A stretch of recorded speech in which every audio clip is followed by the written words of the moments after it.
sometimes people need to say, I need you to apologize for that. Like you mean it, like you care about how you hurt me. And if you don't want to do that right now, I get that. And that's okay. You don't have to. But I'm telling you, that's what's going on for me right now. And then I'll usually leave the room and just get abs into the space so that the Lord can work in their heart. Yeah. That's so different from saying, you need to apologize to me for your behavior. Like that's so parental and controlling. Mm-hmm. No. What do I need? I'm using I language. I'm Right. still hurting. I Mm-hmm. need a repair. We need, versus you did this thing and you're terrible. No, Right. that may be true, but It's not helpful. yeah.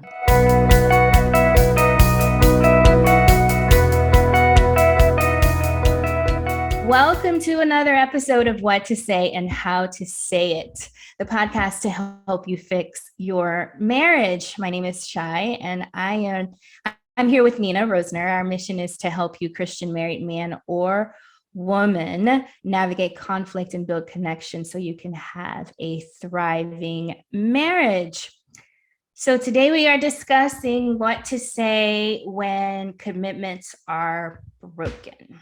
Now, we live in a culture where a commitment can mean a verbal commitment, it can mean a handshake, it can mean a contract, it can show up even in an unspoken way. For instance, some countries make the groom's family pay for the wedding instead of the bride's family. That's just a known thing. We want to talk about what it looks like when those commitments, spoken or unspoken, are broken. So, Nina, I don't know about you. Have you ever had a commitment broken, or have you ever been the one to break a commitment? I'm laughing because when I saw the topic for today, I went, oh man, are you serious? Because I just told a really close friend of mine, I can't come to your thing. I messed up. I double booked myself again on my calendar. And every year she has this dessert party. And I think I did this same thing to her last year. Like, no joke. I don't know what it is. And I felt awful because I was really excited about it. And everybody else we all hang out together on Thursday mornings doing horseback riding lessons. And everybody's all talking about it. And I was like, oh man. And so I said, I just need to tell you I screwed up. And I'm so sorry. And she was gracious about it. I could tell she was a little disappointed. I'm really super bummed. I hate that. I hate it. I don't do it on purpose. I'm very careful about what I say yes to and what I say no to. And I literally thought, okay, it's at 2.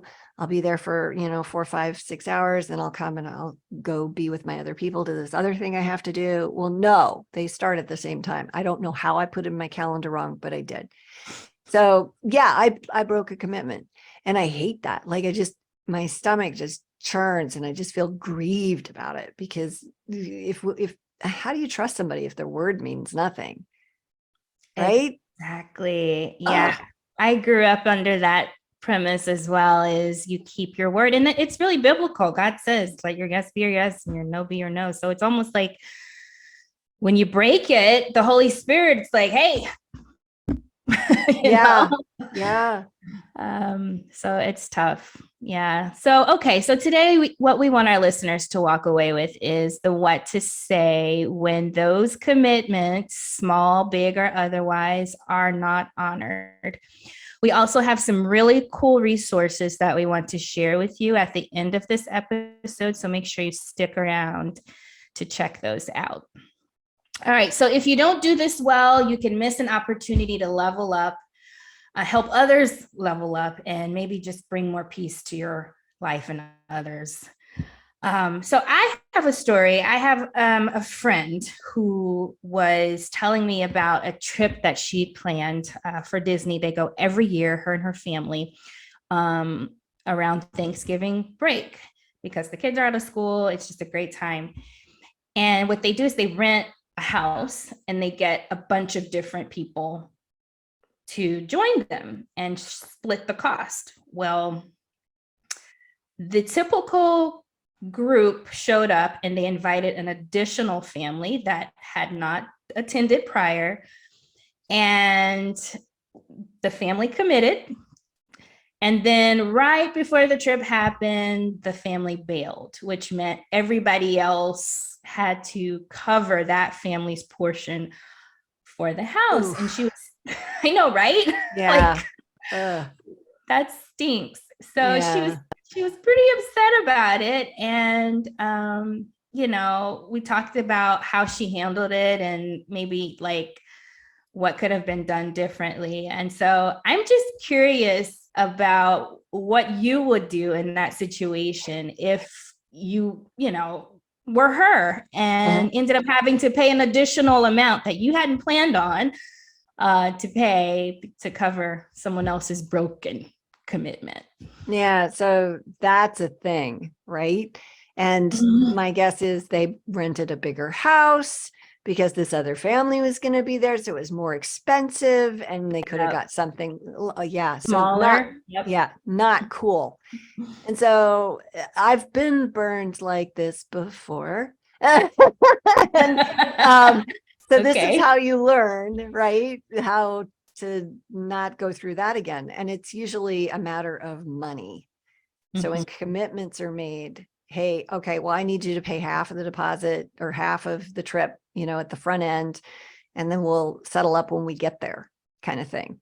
And in that way, people know up front, oh, I'm paying. Well, what? And then I'm real clear. If you can't go, you can find somebody to go in your place if we like them, if we know them, but it's paid for. If you want to sell your spot or something like that, but you're on the hook for this because we invested a whole lot more money in a bigger place so that you could XYZ.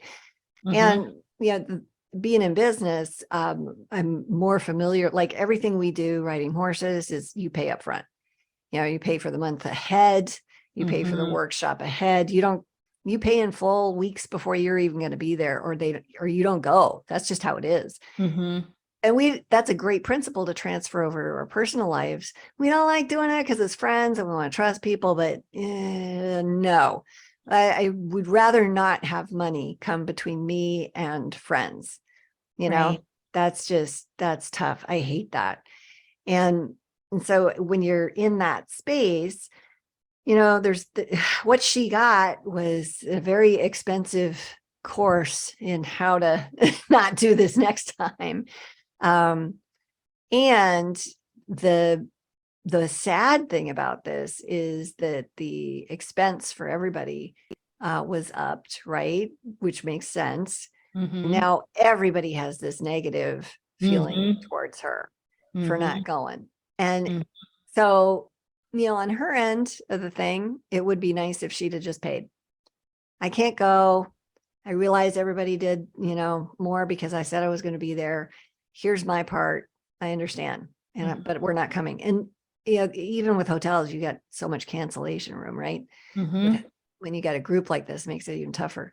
She didn't do the right thing. It's an expensive lesson for everybody. And the unfortunate outcome is the relationship has a dent in it. It's a pretty solid one with a whole bunch of people. And it's kind of up to her to fix it, you know? Well, to that point, I'm wondering what to say, you know, like say her friend squares up and pays her part, and then they still have this broken trust they have to deal with now. Well, yeah. So the next time it's okay, we're going to have you pay up front. And if you can't come, you need to find somebody else to take your spot. But we're going to keep your money because we've invested. And I mean, when my kids did tutoring, I have a friend that is a nonprofit tutoring company, and you pay up front because they hire teachers. That expense is done. So whether your kid shows up for class or not, if you registered, they anticipated him being there. So they hired so many teachers to be able to do that. And it's the same way. So yeah, so for her, next round, live and learn, right? It's okay. So we're going to take half up front. The day we get there, I want the remainder. And then you know, however you work out the expenses or whatever. But moving forward on trust, that shows up as we need to do this differently because we're not going to do this again. Right. Yeah. And the friend of your friend, that took advantage, her what to say is, gosh, I'm really sorry. What can I do to make it up to you? Well, it would be nice if you paid me and the other families a difference, because we all took it in the shorts way more than we thought we were going to have to, because you didn't come, and we A, wanted you there, but B, we didn't plan for this expense. Right. Yeah. So, yeah. So I'm hearing there is a consequence.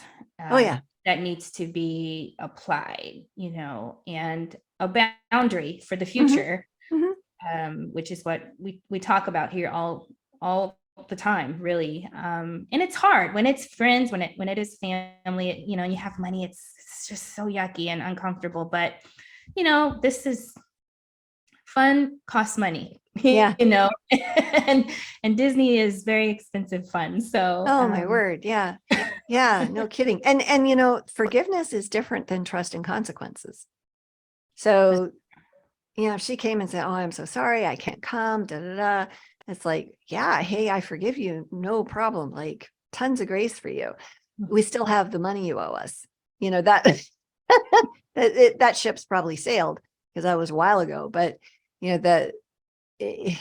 I'm sorry doesn't mean that there isn't injury. Yeah. I'm sorry doesn't mean that there's, okay, I'm going to trust you with this next time, or Yeah. there's no consequence. So they're totally different topics. Yeah. No, that's good. So, okay, say she is in a position to forgive, but her friend isn't sorry. Say, you have the person that is like defensive, which, that's us sometimes. Mhm. Sometimes, our response to being confronted and held accountable isn't always, I'm sorry. Yeah. It's, an excuse or two, or some kind of justification. What do you do? What do you say when you're met with that type of response instead of, I'm sorry? Yeah. That's a shame. That's just a shame. I hate to see this kind of stuff, but you do see it, and it happens a lot. Like, this is no different than marriage, right? Right. Yeah. So you have somebody injures somebody else, or does something that impacts, let's call it that, it does something that impacts somebody. And they're like, yeah, well, this other thing happened to me. They can't see the impact it has on other people, or they Right. feel justified in their thing. And it's like, yeah, okay, well, fair enough. I'm confused a little bit about your lack of empathy about how this is impacting all of us. Like, that's not who I know you to be. And I'd let that hang. I would just lie, but okay, that's all true, and that's about you. I need you to know this is changing how I feel about you and our relationship. When you're ready to talk about this from that standpoint, I want to do that. But there's been injury here, and I want to see a repair. I think we need one. And the whole thing just makes me really sad. So, because you can't expect people that are in the justification defensiveness mindset, it's really hard to get them over into the, oh, I've hurt somebody space, right? Right. It's easiest to do that when they want something from you. So in the respect dare, I wrote about how my son insulted me and demanded a ride and a sandwich and blah, blah, blah. And we have to go. And I came upstairs and I laid down on my bed and started reading a magazine. And he was late for something. And he came in and he's like, well, what are you doing? Why are you? And we need to go. And I looked at him. I said, I love that you have all these really cool things to do. I think that's awesome. And when you're respectful to me, I really feel like taking you to them. I'm not so sure you're respectful to me when we got back. And he's like, oh, and the wheels spin, because he needed me to take him somewhere. And he's thinking, oh, how do I get her to do this for me? So he wants something. And so that's a desire is a forward moving emotion, right? Whereas explanation, justification is a negative moving, it's a backwards moving emotion. So I can't draw him to me if he's moving backwards relationally. So, or emotionally. So if he's in a forward moving, wanting something thing, then I can use that to help him see differently. And that's exactly what I did in that moment. I said, so love that you have all this stuff to do. And when I feel respected, or when you're more respectful, then I'm really interested in doing those things. And he's got gears turning in his head. He's motivated to get me to do the thing. And he says to me, you know what, Mom, you're absolutely right. I was disrespectful in the car, and I'm really sorry. I shouldn't have spoken to you like that. And I believed him. He meant it. He wasn't just schmoozing me. And I said, you know what, sweetheart, thank you so much. I really appreciate that. And of course I forgive you. And he said, so, and he's just standing there, and I'm just sitting there still. I'm not making any move to get up. And he goes, so are you gonna take me? I said, you know what, you can go. He's 15 at the time. But it is not my problem about how to get you there. You're a creative person. I'm sure he'll come up with a way to get there. He didn't like that. And the mother that he called to come get him didn't like that either, but she took him, and then she got after me at church on Sunday. And I was like, this is not my problem. You chose to do that. You didn't have to do that. You could have said no to him. And oh, that was a whole other thing, but I didn't care, that it was fine. And I was friendly to her and stuff. But the point of this is that this is one of the things that we need to understand is forward moving emotional energy comes in a place where people want something from us. And usually those are the moments when they're tuned into us. And so in those moments, we can say things like, yeah, I really want to make love. And I'm still reeling over how you treated me this morning. That was really unkind. And then wait. And then there's apology there, right? Usually. If there's more defensiveness, then whoosh, yeah, no. So, but usually when people are moving towards you, then you have the possibility of repair. And you can facilitate, you can even say things like, I really, really want this. I want to feel better. I need you to own your piece in that for that to happen. Because I don't want to be around you right now. What you said to me was so mean and it hurt so much. I don't even know how to be in the same space with you when that is hanging in between us. And sometimes people need to say, I need you to apologize for that. Like you mean it, like you care about how you hurt me. And if you don't want to do that right now, I get that. And that's okay. You don't have to. But I'm telling you, that's what's going on for me right now. And then I'll usually leave the room and just get absent into the space so that the Lord can work in their heart. Yeah. That's so different from saying, you need to apologize to me for your behavior. Like that's so parental and controlling. No. What do I need? I'm using I language. I'm still hurting. I need a repair. We need, versus you did this thing and you're terrible. No, that may be true, but it's not helpful. Yeah. So I love how you phrase the forward moving emotion versus the backward moving emotion, because there are times where all you're getting is that defensiveness and justification. And what I heard you say is, not directly, but indirectly, you can create space that would encourage that forward movement to take place. And I don't think we talk about that enough, because it can feel very stuck if you're in the dynamic where it's going in the opposite direction, and we don't know how to change that. So can you speak to that a little bit about how that inserting of space actually, like you just described, is helpful to get the outcome that you're looking for? Yeah. So one of the ways we talk about this is zero communication when emotional. But it's really a much deeper concept than that. But you have to be able to master that first part of it, which means I'm going to shut up before I say something, like myself. I need to master that for myself before I can have any kind of leveled up communication skills here. So I need to know when I'm going to not speak. So there's that. I create space for myself because I'm emotional, out of control, and dangerous and damaging to the relationship.